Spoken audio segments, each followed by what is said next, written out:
here's Brody Brazil.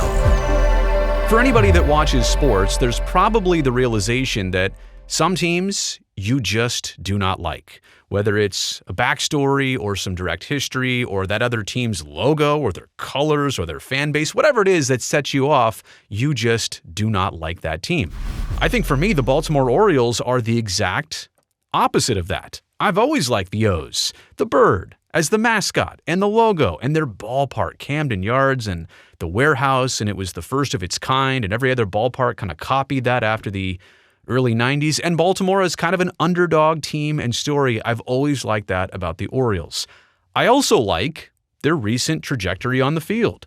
Good players coming through the pipeline. They've drafted well. They had an ownership change, which we're about to get into. So it seems and feels like they're trying to do all the right things as a business, including this. And that's finally what we're getting to here. The point of this video. The Phoenix Suns recently did this as well, too. Now the Baltimore Orioles are offering a value menu for concessions at their game, food and beverage items. The Phoenix Suns did this in late December, and I wonder how much of it the Orioles saw and decided to copy, or if the Orioles had their own existing plans, but the Suns are going in on this big time. $2 for hot dogs, for water, which used to cost $8.50, by the way, fountain sodas, bag of chips, bag of popcorn, those 5 things for $2 each. And their ownership was very intentional about saying, hey, we need to do this for our fans. We need to lower these prices. We need to make this at least an affordable option. Matt Ishbia said, he's the owner of the Suns and Mercury, quote, "We put the fan experience at the forefront of everything we do. The value menu is another investment in our fans and provides options for everyone, ensuring our fans have the best game day experience in the NBA." So here in Major League Baseball, and I know a lot of teams have tried this over time, but maybe not to this extent, and have not advertised it as an all-in-one package. I think there are 11 total items here, which we'll get into. An all-beef hot dog, $4. Pretzel bites with cheese, $4. Cinnamon pretzel bites with cream cheese icing. Ooh, I've never had that. I would definitely try that. For $4. Nacho chips and cheese, $4. Popcorn, $3.50. Peanuts, $2.50. A packaged dessert. Yes, please, $3. Soda cup, $4. Bottled water, $4. Non-alcoholic beer, $5. Select beers. Now, I don't expect these to be IPAs, craft IPAs. These are probably Stellas and Sierra Nevadas and other things like that. $5 a piece. And alcoholic seltzer. Maybe you get a White Claw for $6 or so. But again, these are much more affordable numbers. And in my head here, I'm already doing the math of like, what would I go and order?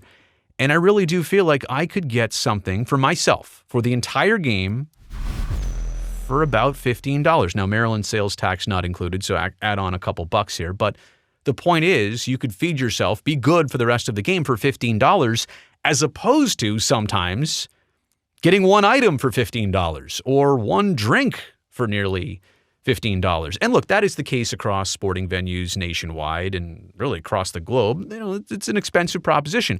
But the fact that they are opening it up to making it more accessible, to giving you this option, and I realize the nutritional value of these things, pretzel bites and hot dogs and nacho chips and popcorn, these aren't the most nutritionally valuable items you could get, but they are something. They are an option. And if you're bringing a large family or you're trying not to spend that much money, this gives you that option. Let me step back and give you a couple facts about the Orioles here.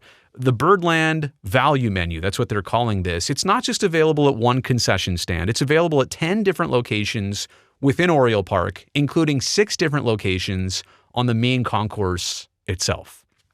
Also super important, right? Could you imagine if they did this and said, hey, this is at one stand, it's out in left field, good luck trying to miss no baseball and get your items. You're going to miss the 4th, 5th, and 6th inning standing in line getting this stuff. The fact that they're making this diverse all the way around their ballpark is great. The Orioles, by the way, on the field, it's not like they're saying, hey, this is a cheap ticket, this is a cheap thing, our team's not that good. They won 101 games in 2023. They got to the ALDS, I think they lost in that first round.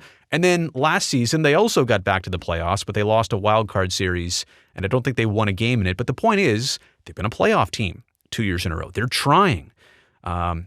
David Rubenstein, their owner, brand new owner, just bought the team for $1.725 billion from the Angelos family, who had a lot of controversy going on about keeping the team and paying for the ballpark and a lot of controversy. How much would they spend? But when Rubenstein bought in on the team, he also welcomed to the ownership group Cal Ripken, and Grant Hill.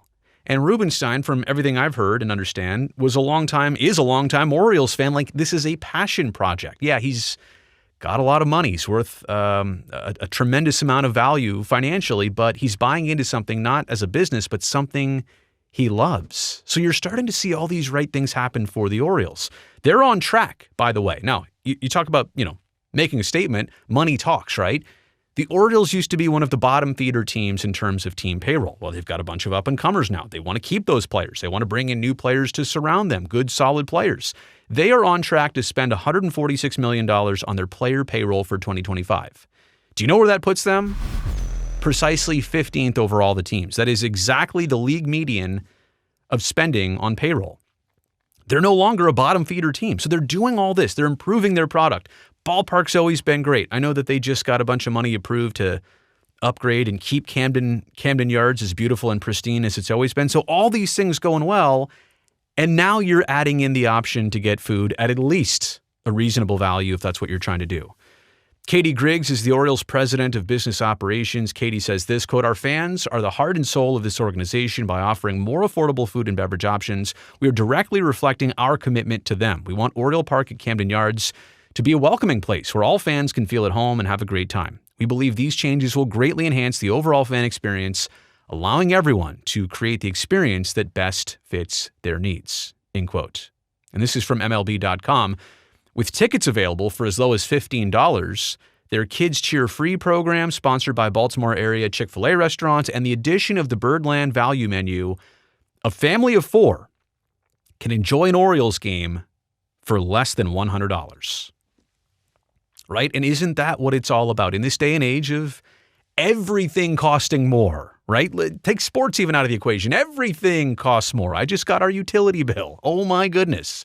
We're not using that much more energy or gas, and all of a sudden, through the roof, everything costs more. To get to an Orioles game for a family of 4 for less than $100, that's great. This is so refreshing. That's the whole point. Yeah, this is about the value menu, but all this put together, that is the big takeaway from this video. Well, here are my takeaways. If you're an Orioles fan, you want to save money, you don't even have to utilize that Birdland value menu. Fans are still permitted to bring in outside food and beverages, so long as it all falls within the guidelines of the Orioles game day laws and regulations and guidelines. The Orioles did have previously, so I mean, again, I just want to go back to that. You can bring your own food and beverage so long as you do it the right way. You don't even have to spend and buy what they're offering you at the game if you think you can do it cheaper. The Orioles previously had a reputation of one of the most expensive food ballparks across MLB.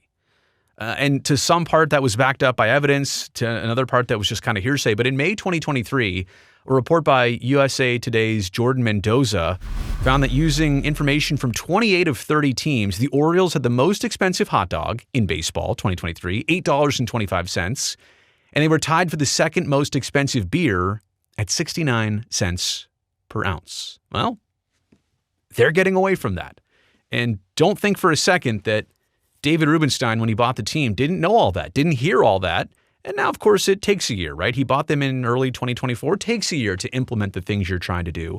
This is a result of what they're trying to do. So again, I've always had this fascination with the O's. I've never had any hate against the O's. In fact, if you look at the AL East, right, and there's nothing to dislike about Toronto necessarily, Canada's team, but you got the Red Sox. You got the Yankees. They are who they are. You got the Rays, who are always pesky. They're kind of in that same Orioles territory. But the Orioles are, yeah, I say innocent. I mean, not innocent, but I've always kind of liked the O's. I've liked their fan base. I've had nothing against them, and I like the direction they're going, and I like what they've going on for them now here with this value menu. So that's the end of this video. I appreciate you making it here. Thumbs up down below. That'll greatly help me and this video and this channel. And one more quick request. Also go down there and make sure that you are already subscribed to this channel. That way I can definitely see you back here next time.